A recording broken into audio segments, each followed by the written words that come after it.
It's known as the world's most expensive house, but you'd think that if you had spent $300 million on a place to stay, you'd at least want to visit it. Yet this high-tech recreation of a 17th century French chateau just outside Paris is described by the locals as a ghost house. They say they've never seen the person who purchased the 57-acre property 2 years ago. It was constructed with exacting care by a high-flying property developer who spent 6 years bulldozing a tumble-down manor house to create gardens worthy of Versailles, and a gold and marble-clad chateau complete with swimming pools inside and out, a large wine cellar and kitchen, discotheque and private cinema, and what every chateau with a moat needs, a room to keep an eye on the fish. You have an aquarium around the castle, and you have a place where you go down in the aquarium with very thick glass, and you can look at the fishes around. The local mayor who has toured the place says what the chateau does not seem to have is any residence. We don't know exactly what was the idea of this person who bought the castle. The apparent buyer, Prince Mohammed bin Salman of Saudi Arabia, is currently leading a crackdown on corruption and extravagance in his kingdom.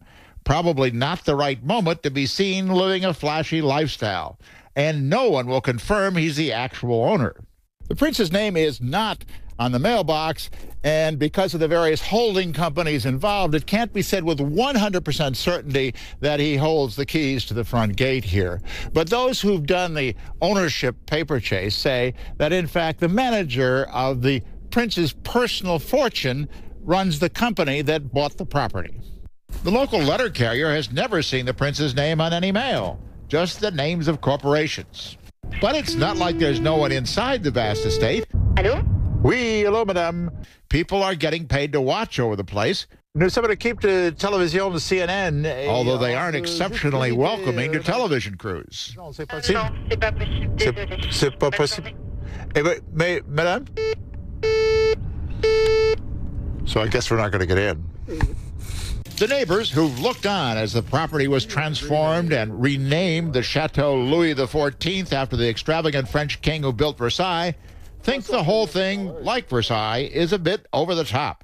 Complètement extravagant, complètement, ouais, complètement. For his part, the mayor compares Chateau Louis XIV to the copies of other well-known French icons in Las Vegas. But he does see one advantage to the chateau. Whether or not the prince or anyone else ever does inhabit the place on a regular basis, in a town of 7,000, it'll be a nice boost to the property tax base. Jim Bitterman, CNN, Louvciennes, France.